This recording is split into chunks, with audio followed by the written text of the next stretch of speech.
Welcome to the Filipino American Woman Project's podcast show, brought to you by our family on the newfilipina.com. We're your co-hosts, Jen Amos and Nani Dominguez-Smith.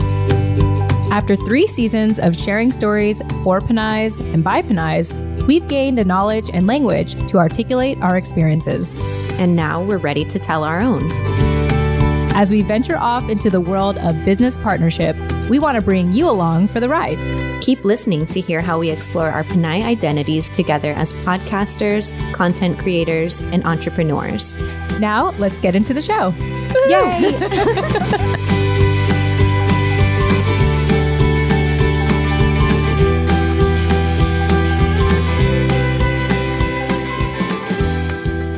Hello, welcome. We're going to start here in a minute. We are recording for our podcast. So if you do not want to be on camera, then do exactly what you're already doing. Great job. Yes. Hey, Mark. Yes, I am going to just check one more thing before we officially begin.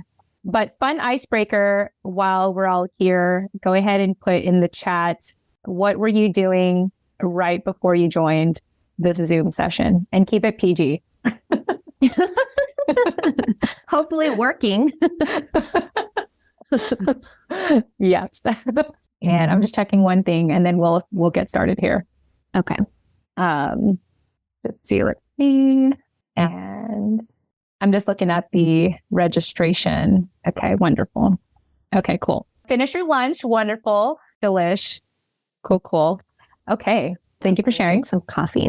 Yes. Okay. Well, I'm going to say let's get into it, because for anyone who hops in the middle of the presentation or cannot make it today, we will be providing the replay of this next Friday. It'll be edited, so they'll miss out on all the live action that happens here. But nonetheless, if you cannot make it or you want to be able to re-listen to this later, it'll be available on our podcast show next Friday, which is available on our website, TFAWproject.com. That's TFAW, and then the Filipino American Woman Project.com. All right. Glad you're cleaning on a Friday. I would not be doing chores on a Friday unless I have dirty clothes from the gym, which is every day. So that's the only chore I do every day, which is weird because some people are thinking, Jen, you're wasting a lot of water doing laundry. Well, I'm in Virginia and it rains here like all the time. So there's that too. Okay. All right, Nani, are nice you... justification. Yes, yeah. Just trying to justify why I am, using a lot of water. I'm glad that cleaning is therapeutic for you, Mel. All right, y'all. Well, let's go ahead and jump into it. Like I said, the replay will be provided for people who join us a little later. Hello. My name is Jen Amos. Can you guys see our video, by the way? Just let us know if you can see us. I know we're just like totally sharing our screen off the bat. Okay, cool. I see a thumbs up. Thank you, Mark. Okay, cool. Yeah, I just want to make sure you can see our face while we share these slides. But yes, my name is Jen Amos. I am the founder and co-host here at the TFAW Project, which is short for the Filipino American Woman Project. That is me in the center there. And the rare time that I have my hair down, I could care less. I mean, it's just so much work to put my hair down. But anyway, and with me today is Nani Dominguez-Smith, who is my co-host, business partner, and dear friend. So Nani, welcome to our presentation today, Rooted in Rising, Migrating to America. Hello, everyone. And yes, with us in spirit is our resident historian,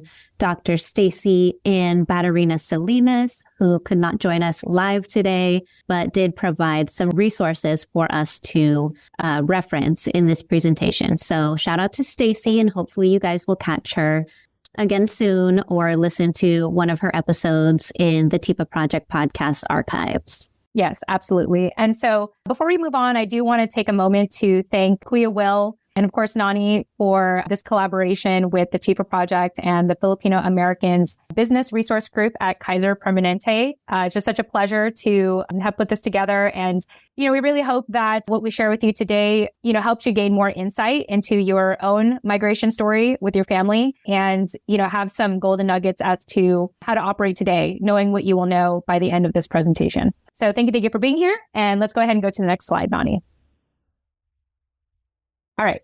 So some housekeeping stuff, because it is the holiday season, we are going to be extra generous today. Our slides, these slides that you're looking at right now, are available to you, including the resources mentioned in this presentation. We will have that available to you, plus bonus content for any questions or comments that we do not get to today, we do plan on doing a follow-up recording on this topic, especially if we, don't get it done within the hour here. And so that will also be provided to you. And last but not least, we want to invite you all to be a part of our online community. This is the community to our podcast show, to our avid podcast listeners who want to be part of our everyday conversation and share their perspectives and their lives and their stories, and what it means for them to be, do their own identity exploration with our community. We're giving this to you all today for free 30-day trial. All you have to do is just take your phone and scan the QR code. This QR code will be available in the top right for the majority of the slides as well. But we just figured we'd get that out of the way right now.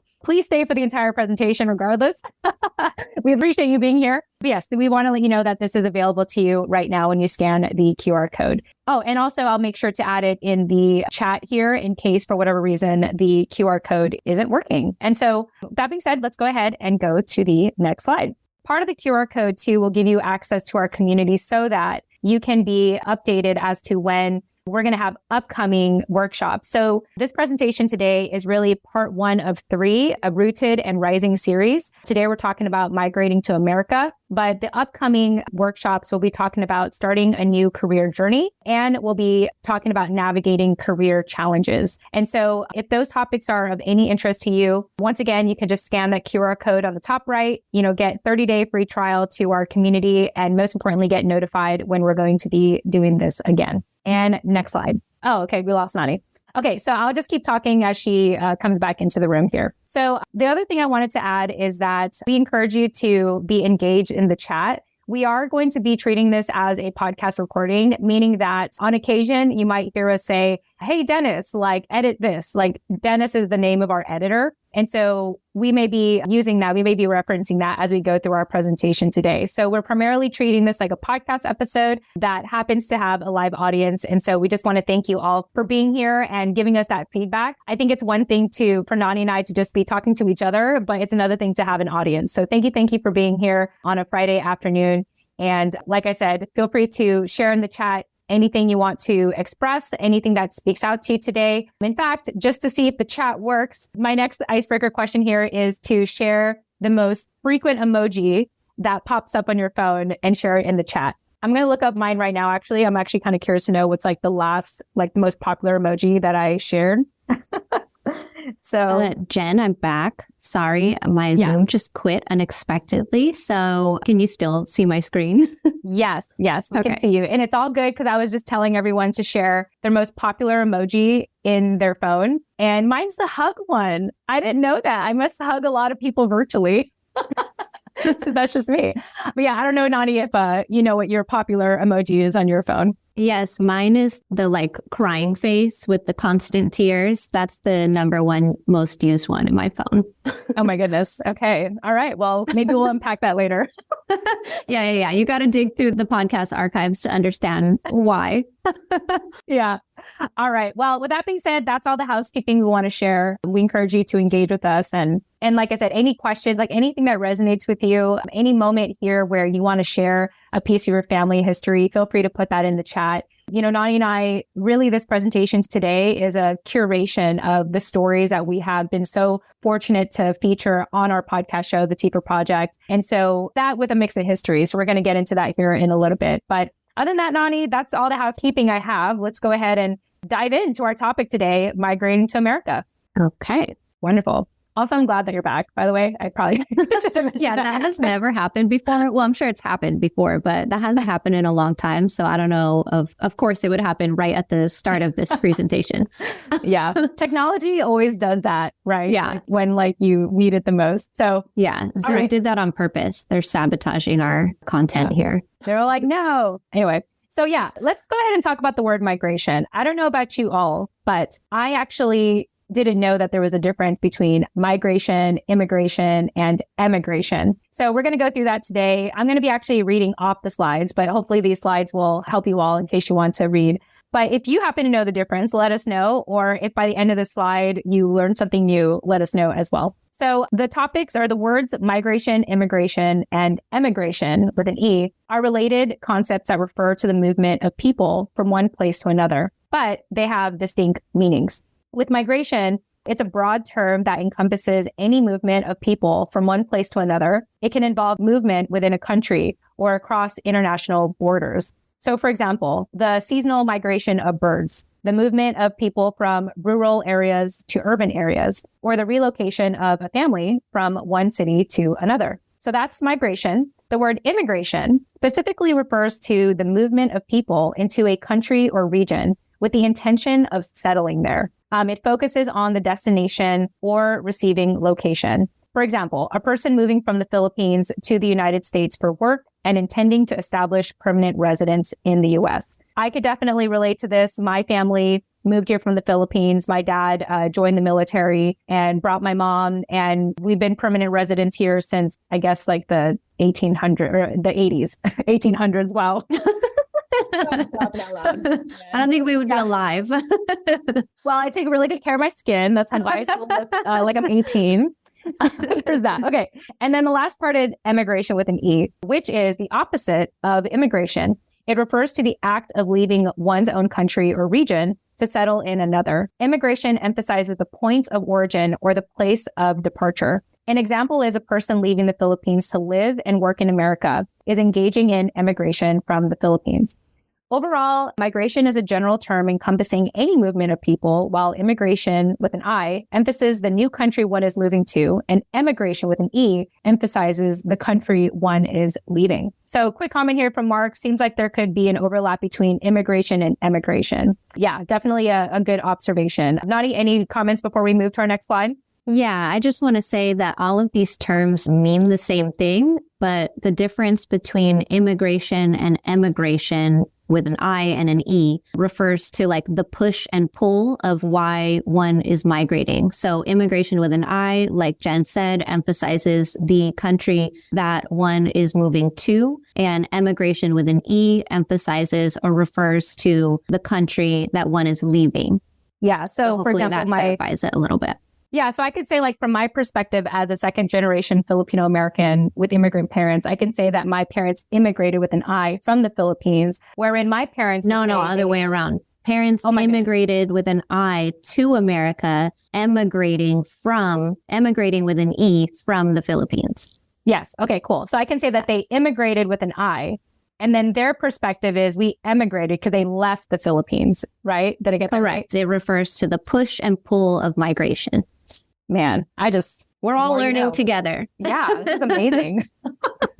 Speaking of which, I do want to mention that Nani and I don't claim to be, like experts in this, hence why we collaborated with Dr. Stacy Salinas to help us with this. And we hope that this presentation inspires you to do your own research outside. It's often how I feel about Disney movies. If ever people like disagree with how a story turned out, it's like, oh, well, if you look into the history of it, that's really the purpose, is to like look in deeper. And we hope that the overview today sparks your interest to dive in deeper. And Mel says, thank you for the breakdown. Yes. Thank you, Nani, for the breakdown.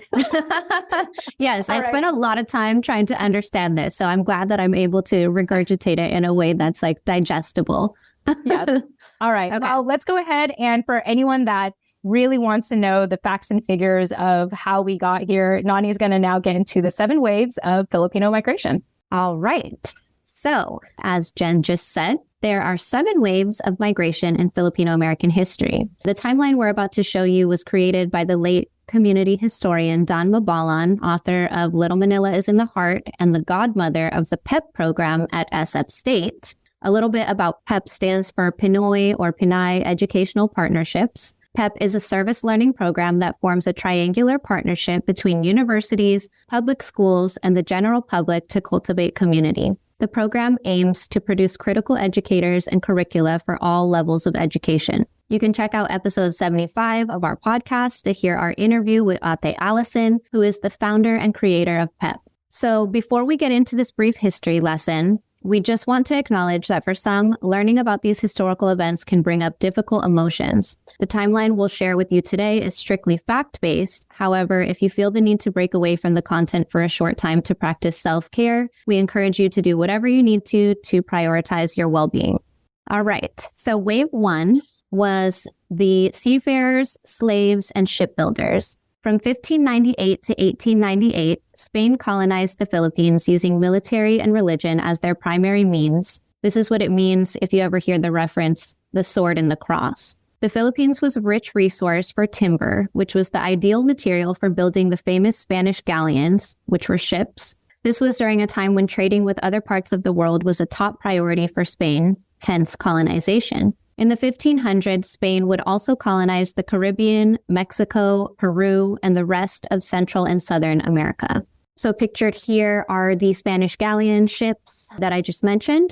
And it is said that thousands of Filipinos ages 16 to 60 were involved in the galleon trade. 6,000 to 8,000 Filipinos were employed in woodcutting and wood gathering for building these historical ships. Because of this exploitation of labor, Filipino families in agriculture suffered due to neglect. Long hours spent toiling in the tropical climate caused heat stroke, fatigue, and death for many while building these ships. All right, so moving into wave 2 were the American nationals and pensionados. For about 10 weeks in 1898, Spain and America would engage in a war over ownership of the Philippines before settling on a $20 million agreement where Spain would sell Guam, Puerto Rico, and the Philippines to America under what is now known as the Treaty of Paris. Thus, American colonization began. Tensions rose, and about a month and a half after the Spanish-American War concluded, the Philippine-American War broke out as Filipinos fought for their sovereignty. As America continued to occupy the Philippines, it declared Filipinos as American nationals. These elite nationals were known as the pensionados, and years later, under the Act of 1903, were allowed to study abroad in America with all expenses paid, with the intention of returning to the Philippines afterward to occupy high positions in various institutions of power. Those who remained in America were later classified as low-skilled labor and worked as manual laborers. So wave 3 was called the Manong generation, and this was during the Great Depression. Employers sought cheap labor overseas in response to economic scarcity. Filipinos were seen as ideal candidates for farm labor and were therefore hired to migrate to America to fulfill some of the least desirable jobs. Many Filipinos from the Ilocos and Visayan regions of the Philippines immigrated to Hawaii to work on sugar plantations. These individuals were referred to as the Sakadas. Others came to California to work in the fields. Farm workers in California traveled to different regions to follow opportunities for work according to the seasonal harvest. The Sakadas working in Hawaii on the sugar plantation camps were regarded as inferior to other immigrant laborers and faced countless encounters of discrimination and strident working and living conditions. From these experiences, immigrants in both regions began organizing to fight for better living and working conditions for their communities, which is now known as the Filipino Farm Workers Movement, spearheaded by the famous historical figure Larry Itliong, who is pictured here in the third picture with Cesar Chavez. Wave 4 was called the Second Generation. The 1934 Tidings-McDuffie Act proclaimed the U.S. would grant the Philippines its independence in 10 years. It also changed the status of Filipino immigrants in America from American nationals to aliens. And following the Immigration Act of 1917, which enforced a quota system limiting the number of immigrants from all Asian countries as a whole, further limited Filipino immigration to just 50 people per year.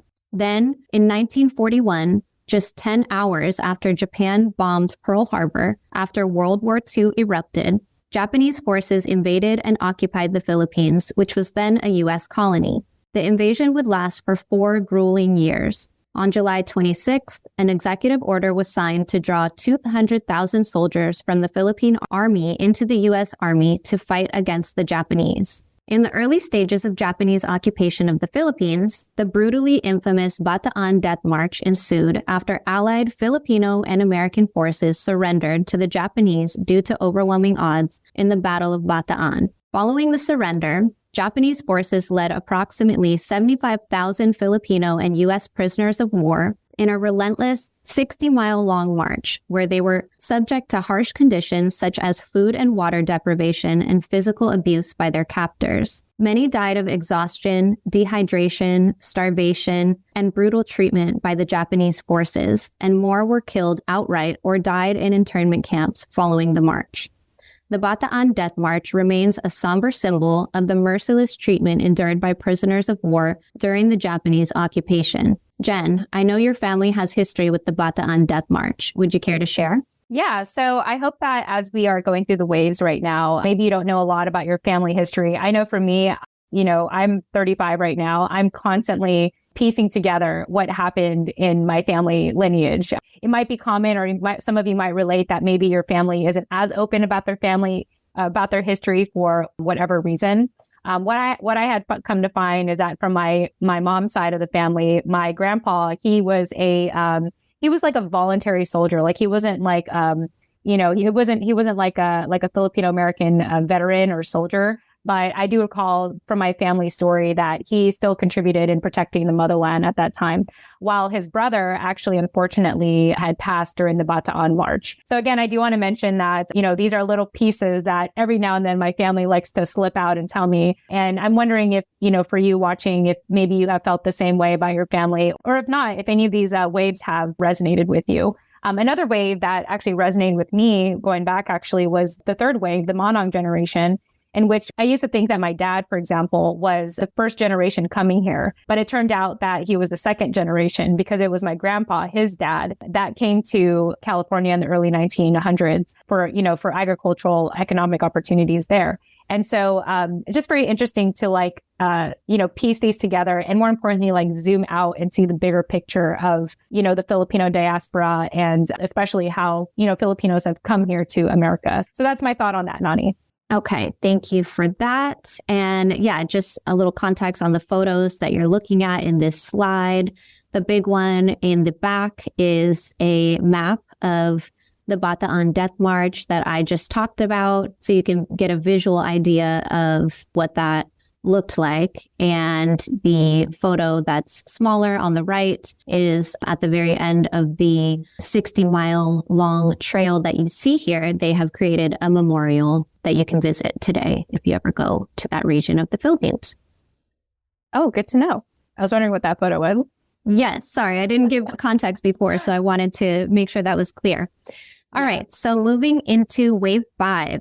The Navy family generation, which Jen just talked a little about from her personal perspective. In 1946, after World War II ends, Filipino immigrants were allowed to become naturalized citizens again, and the immigration quota was raised from 50 people per year to 100 under the Luce-Seller Act. However, the Rescission Act of 1946 denied Filipino veterans who fought for the U.S. during World War II the same rights as American veterans.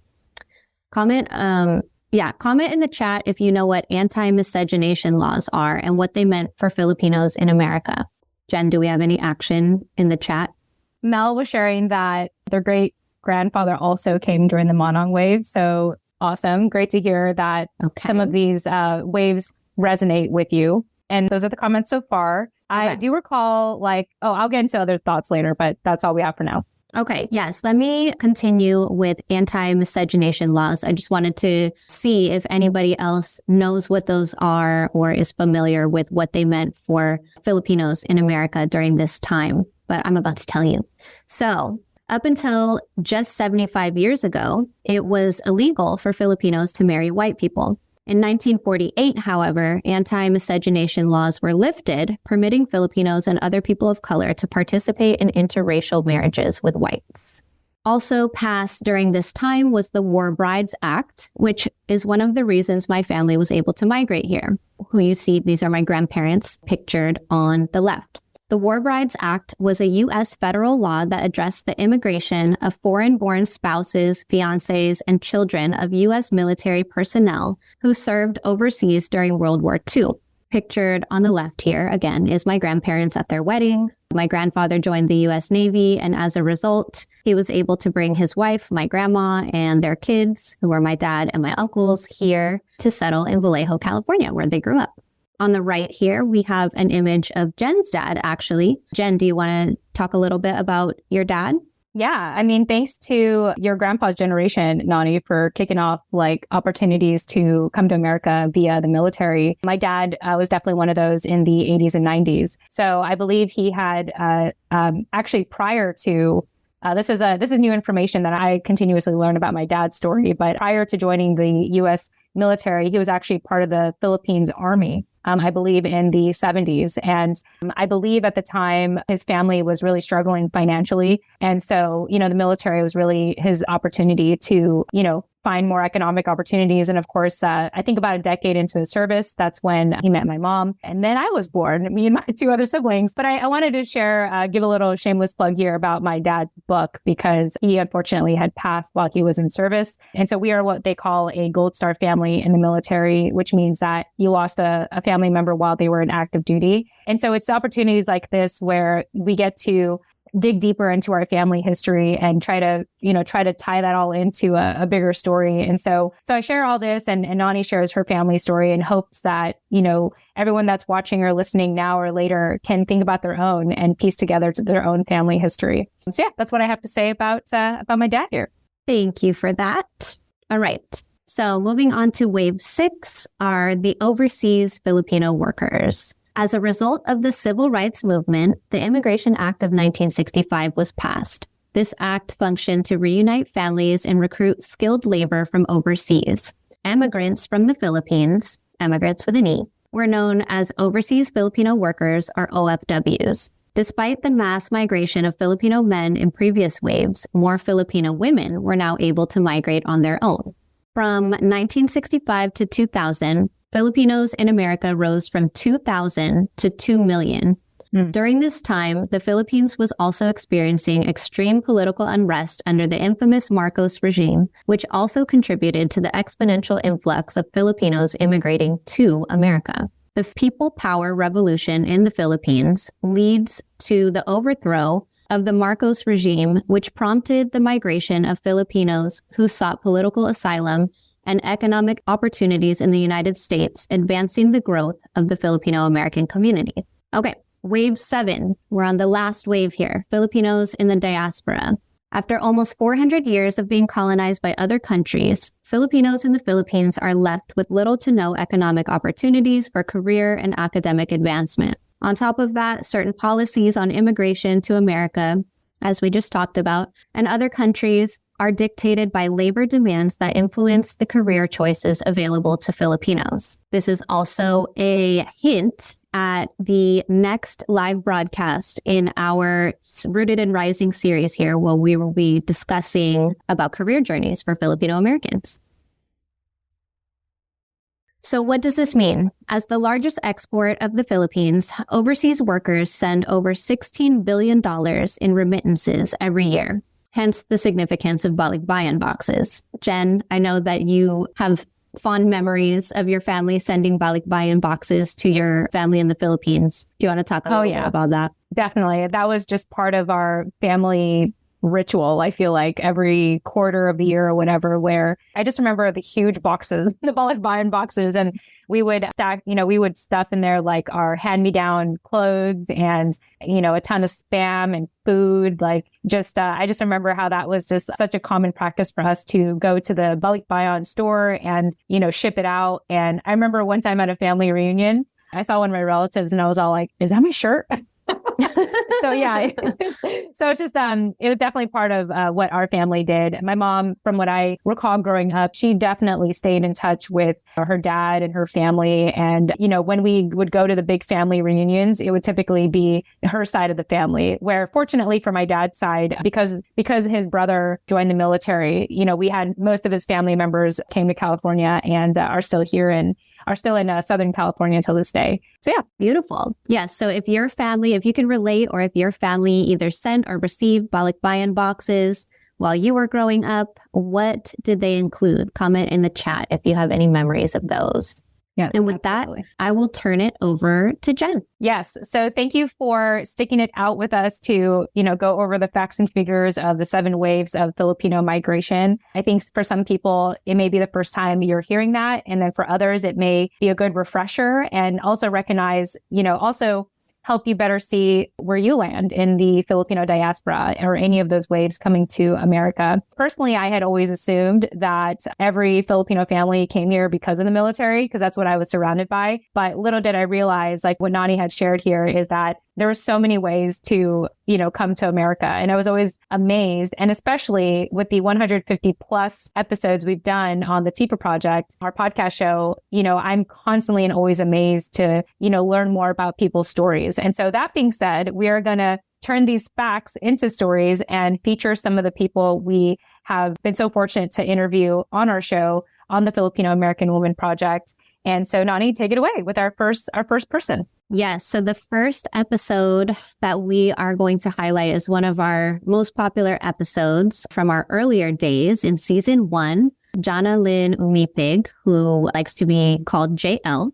JL is a cultural bearer and educator whose father is from Ilocos Sur. She comes from a family of farmers whose lineage can be traced back to foresters in the Philippines. Her parents first migrated to Hawaii, then to Stockton, California, before settling in the Bronx, New York. So her family hit multiple of those waves of migration that we just reviewed. And in this episode, which is episode 16, JL explains how each of these layers of family history are core components of how she identifies today as a Filipino American woman. Wonderful.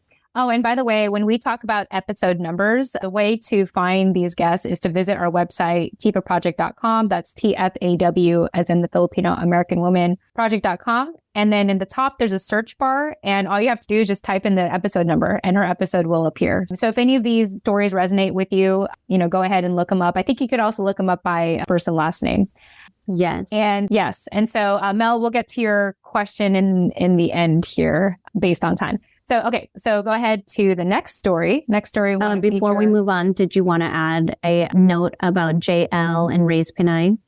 Yes. Okay. So one of the things that I also hope that we all can walk away with is, in addition to understanding the history of our migration story, we also can highlight what we're doing here today. How are we making an impact in American culture? And one of the things that JL has done, along with 2 other women, is they founded a organization called Raised Pinay, which is based in New York City. Think of it as the vagina monologues for Filipinas. It's incredible. These women come together, go through what I call a spiritual experience, unpacking their stories and sharing it to an audience. And so if ever you want to see the incredible work people like JL are doing, her and 2 other women that we're not featuring here at the moment, go ahead and check out raisedpinay.com. And I'll be sure to put that in the chat as well in case you want to see. So really cool to see not only hear where people come from, but where they're headed, and especially what they're doing today.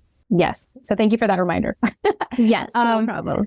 Yeah. And so, all right. So talking about Nicole Mashali. So Nicole is a 3rd generation, which is actually, I just wanted to highlight that because where I live right now in Virginia Beach specifically, there's a lot of 1st and 2nd generation, meaning that parents who immigrated here and then their kids who were raised here, kind of like me, where in this case, Nicole is 3rd generation. So my interpretation on that, Nani, is that, her grandparents immigrated here first and then her parents. That's correct. Her. So it's always very fascinating to know of, people who've lived here, who've been here longer, right? So anyway, Nicole is a 3rd generation Filipino American author, motivational speaker, actress, producer, and manifestation mentor with a rich family history in San Francisco, California. Her grandparents immigrated to America in the 1920s as part of the Monong generation, which I know that Mel and myself can relate to. Her grandparents met in the famed I Hotel in San Francisco. In the episode 70, 70, Nicole shares stories of how her grandmother used her English literacy to help the Monongs with their immigration paperwork so they could avoid obstacles such as having to go back to school to get the same jobs they had in the Philippines in America. Her grandmother was also close friends with the historical Filipino American figure and leader of the farm workers movement, Larry Itliong, which is someone we mentioned early on in this presentation. Lastly, Nicole's uncle was deeply involved in the Filipino culture of San Francisco, in addition to starting the first ethnic studies program and the 3rd collegiate club for Filipinos in the entire country called PACE, that's PACE. He also spent 3 years as a political prisoner because of his involvement in the Third World Liberation Front. So many incredible things, and Nicole is doing incredible stuff herself, and we highly encourage you to check out her episode if you want to learn more about what she's up to. So, Nani? Yeah. Yes. Another one of our favorite, affectionate interviews is with Catherine Febria, who goes by Kat. Kat is a first-generation Pinay Canadian and freshwater ecologist on Turtle Island, and that's in Canada for anyone who doesn't know where Turtle Island is, who was born in the Philippines and grew up in Toronto. Her family emigrated from the Philippines in the 70s under the Marcos era when many Filipinos were fleeing to other countries. In this episode, which is episode 107, Kat talks about the diasporic migration stories she's learned from meeting other Filipinas specifically in all the places she's traveled to and lived in. So she was like a world traveler who liked to travel for fun and then lived in different places for work before returning to Canada and settling on Turtle Island, where she runs a freshwater ecology business of her own. So she's just a force to be reckoned with, and her interview is one of my favorites. So definitely check that out if you have time. Wonderful. And the last person we want to feature for now is, I actually do want to dedicate this presentation to my friend Jamie, who had recently passed from cancer. And so her story is very fascinating. I met her in San Diego a number of years ago, and she was actually a celebrity in the Philippines. She was known as Jamie Joaquin. That was her celebrity name. And she was a game show host. She was a model. She was on Playboy magazine in the Philippines. And she got to a level of fame that had overwhelmed her. And she just decided to give it all up and travel the world. So she went all over the world, including Spain. And eventually she made her way to San Diego, California, which is where I was fortunate to meet her. And she had every aspiration of becoming like a first world country celebrity. So she is an author of a couple of books. And I think right now there's a documentary based on cancer awareness in the Philippines called Beautiful Scars. But unfortunately, she wasn't able to finish it. And so I just wanted to, dedicate this presentation to her. And more importantly, be inspired by all these stories and how not only did we come here, but how we're influencing culture, how we want to influence American culture. And she was definitely one of those people who, wanted to, she had every aspiration to do that. So she actually, even though she's listed here for 2 episodes, she actually was part of when I used to do Facebook Live. So if anyone ever wants to go down that rabbit hole and see our Facebook Live interviews, that's available as well. But for now, you can check her out at episode 7 and episode 142. All right. Well, that is all the stories we have to share for now. As a reminder, there are so many more stories to share on our show, the TFAWproject.com, which is available to you all for free. Everyone, so long as you have a smartphone, you have access to a podcast app, and you can find us on there, the Filipino American Woman.com. But as we do come to a close here, we really hope that you've been taking this opportunity to find yourself in these stories and in these facts and in the history. And so I want to go ahead and wrap up with some reflection prompts here. So Nani, if you want to go to the next slide. Okay. So first and foremost, asking yourself, how much of your family history do you know? Maybe this is something you can ask to your family as well. I don't know about you, but my family wasn't really big on talking about our history. And so I was so fortunate to, venture out and learn about history in the community. And of course, collaborating with Nani here and in spirit, Dr. Stacy Salinas, who's not with us at the moment, but she very much helped us formulate these slides. So that's one thing to consider. How much of your family history do you know? I remember hearing a phrase that goes something like, no history, no self, as in like KNOW, no history, no self. Or no, NO, no history, no self. And I think that, for maybe some of us, that's where it begins in understanding ourselves and where we come from. Second thing to reflect on is, which wave of migration can you trace your family history back to? I know that some of you have already mentioned it in the chat, so thank you for participating in that. For me, what resonates is the Monong generation and the Navy generation, with my grandpa coming to California in the early 1900s and my dad joining the Navy. And then the other question here is, how have these historical events impacted your family's migration story today? We hope that you were able to get a big picture view of, where your family was in all of this. Next slide. Okay. And so for this one, other questions are, what are some ways you are preserving your cultural identity? I know that this is something that Clea Will, whom we collaborated with for the show or for this presentation. I always say show because we podcast, so I'm like on the show. But yeah, I know one of the important things is to not just come here to America, but more so preserving our culture. And so I hope that you reflect on what that looks like for you. Are you, for example, involved in any surrounding the Filipino American community? I know in this case, a number of you are here because of the Kaiser group. So thank you, Nani and Kuya Will, for sharing this with your people, I guess is what I would say. Or if you're involved in anything else. And we'll talk about how you can get involved with our community as well. And as I mentioned early on, you are offered a 30-day free trial to our community if you wanted to, go a step further and have our community in your back pocket. But I do also want to share, just kind of off the cuff here, like what are some other ways to reflect on and more importantly, take action in, how do you continue to preserve culture? And I think part of that is being part of your local Filipino community, whether it's checking out local events. I know for myself, in November, we had a Mabuhay Fest in Virginia Beach. It was the first Mabuhay Fest that was held in that neighborhood. And so I got to tell you, it was very inspiring, to go there and be around not only like other Filipinos, but like event coordinators, vendors, just people who have families out here is very inspiring. So that's one way to do it. You can also, start small and connect with your family, talk about your family history, like one step at a time, or one person at a time. I think what I'm trying to impress upon you all here is to do what you're already doing right now, which is to be proactive and show up to, presentations like this and little by little learn about your history. I think that sometimes what I have often found is when people are learning for the first time, they want to go in 1,000%. They want to go in all the way and digest everything. And one thing I want to say to you, if you're that person, is that it's a mantra I often tell myself, which is I'm never not going to be Filipino or Filipina. So what's the rush? I have the rest of my life to figure this out. So I think just allowing yourself to have constant exposure to information like this, I think can, build your knowledge and most importantly, and hopefully your conviction and confidence as, a Filipino American. And the last thing I'll mention here before we go to the next slide is, some things that our members have done is actually influence culture. Like we talked about JL and the organization Raise Panay. We talked about Nicole Mashali and her family history in California. And I'll talk about this a little bit more later, but even authoring, like becoming an author. We have a guest that was on our show, Dr. Abby, who published the book, Speak Up Anak. And it's all about how to have assertive communication, especially as you want to progress in your career, which is actually a hint as to what we'll get into in our next workshop. So that's all I have to say about this slide, Nani. If nothing else, then let's hop on to the next one.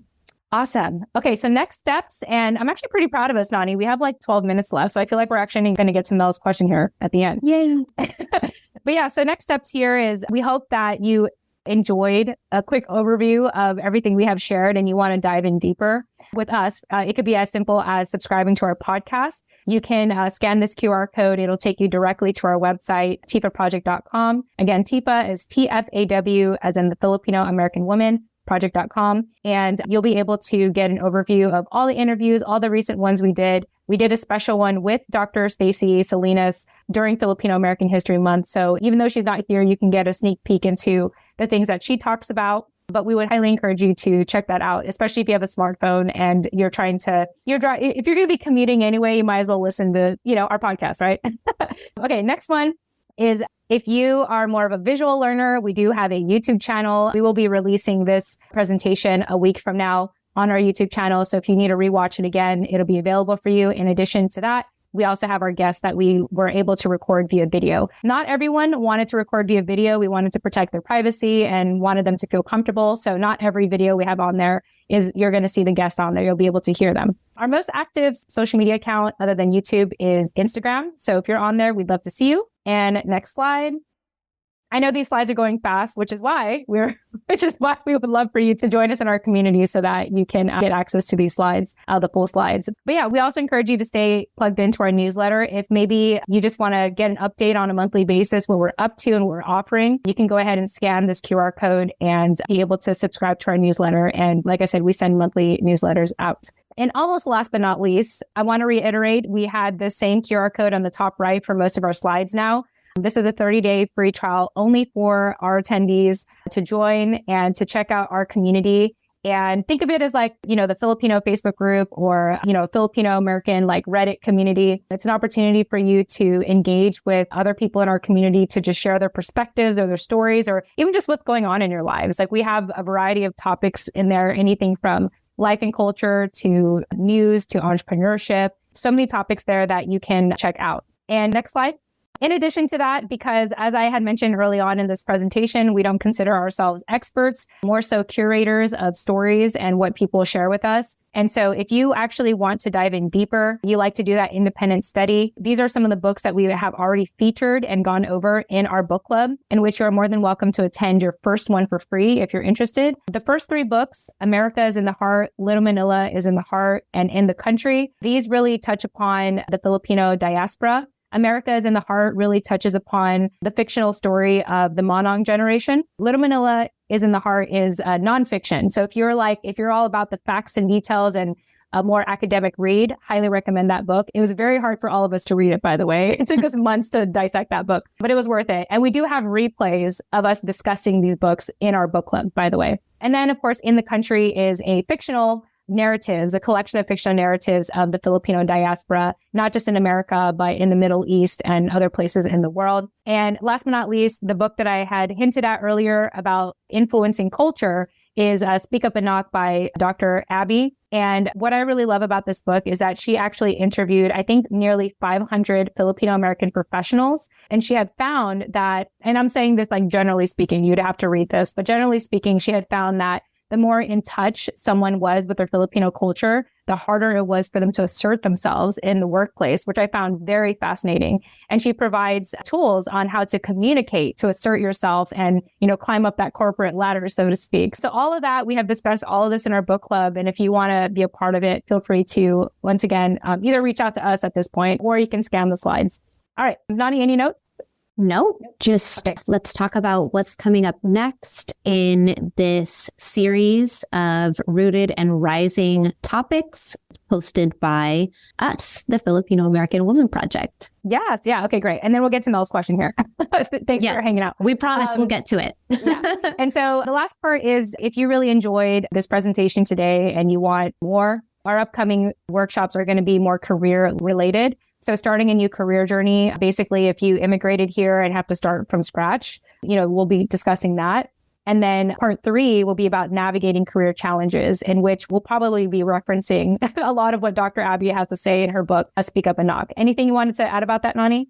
No, I think just TBD, and we will let you know where to look out for the info for those live podcast broadcasts in a minute here. But let's go ahead and get to Mel's question. I haven't seen the chat because I'm in presenter view here. So I'll let you take that on. Yeah, so go ahead and go back to the slides about, I'm trying to think which wave that was. I think it was like the Navy one. Okay. So Mel is asking, can you go back to the 5th wave? Oh, I should have read your comment on the 5th wave and the vets that were denied equal rights. I think I heard that. Yes. So I'll just speak on my own observation. So I attended San Diego. Wait, can you read the question first? Because I still haven't seen her question. Yes. Thank you. Yeah. Okay. Question is, can you go back to the 5th wave and the vets that were denied equal rights? I think I heard that. Oh God. Yes. Yeah. So did you have anything you wanted to say that? No, okay. Sorry. I just wanted to clarify the question. That was the question. Okay, go ahead. Yeah.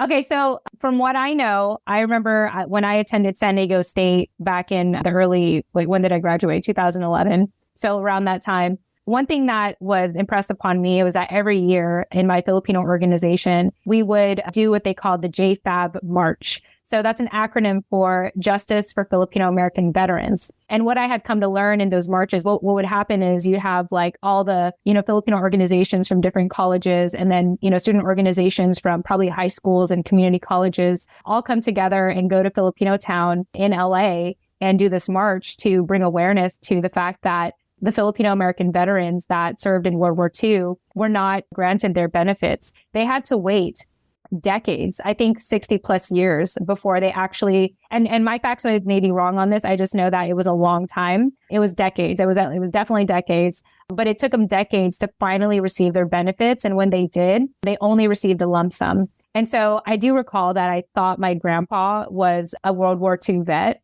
So I was always wondering, I always kind of assumed that oh, he's just like the other veterans and, he didn't get his benefits, but turned out he was voluntary, meaning that he was just a nationalist trying to protect the motherland. So he himself didn't even get any benefits at all for that, which is, it is what it is. But yeah, basically for decades, if you look into justice for Filipino American veterans, you will find that I think it was in the recent, like probably over a decade ago, that they did finally push a policy for the veterans to actually get a lump sum. And sadly, by then, a lot of them have already passed away. So that's my knowledge to it. Hopefully that's enough to scratch the surface for you, Mel, and to look into it further. But yeah, that's all I have to say. Nani, if there's anything you wanted to add to that. Yeah, I'll just reiterate what I had talked about in this slide, which was the historical context of that topic. So in 1946, after World War II ended, Filipino immigrants were allowed to become naturalized citizens again, and the immigration quota was raised from 50 people per year to 100 under the Luce-Celler Act. So if you want to look that up, that's LUCE-Celler, CELLAR Act. However, the Rescission Act of 1946 denied Filipino veterans who fought for the U.S. during World War II the same rights as American veterans. So if you wanted to also look that Rescission Act of 1946 up, that's probably going to give you more context, more like solid context on what that was about. And that's spelled RECISSION, Rescission Act of 1946. Awesome. Well, Nani, we have 2 minutes to spare. So I just want to thank you, Mark and Mel specifically. And I think there was like one other person that joined us for a little bit for joining us live. Again, we could have done this recording offline, but it is helpful to have even just a couple of people in the room. So thank you so much for being here. And I will be sending an email recap of, the call to actions. And if you want to get a hold of us, hopefully you'll scan that QR code and join us. Otherwise, you could also reply back to the email recap that I'll be sending later. But other than that, thank you so much for your time. Again, thank you to Kuya Will and to Kaiser Permanente for this collaboration. And be on the lookout for our next workshop. So yeah, thanks, Mark. Appreciate you for your work. Appreciate you. Yeah, mabuhay. Thank you, Mark. Salamat. Yes, for anyone here from Kaiser, be on the lookout for the link to join our next podcast broadcast in Viva Engage. And for anyone else not from Kaiser, stay tuned via our newsletter, our socials, or on thenewfilipina.com to get that info. Thank you all so much for being here today, and to those who are listening to the replay, and we shall see you soon. All right, have a great weekend, everyone. Bye, everyone. Thank you for listening to the Filipino American Woman Project podcast show. Ready to tell your story? DM us on Instagram at the Filipino American Woman to join us for our free 5-day reflection series. Check out the show notes of this episode to subscribe to our free weekly newsletter for the latest show updates and episode releases. Lastly, if you're ready to dive into community, download our app and join us at thenewfilipina.com. That's all for now. Chat with you next time.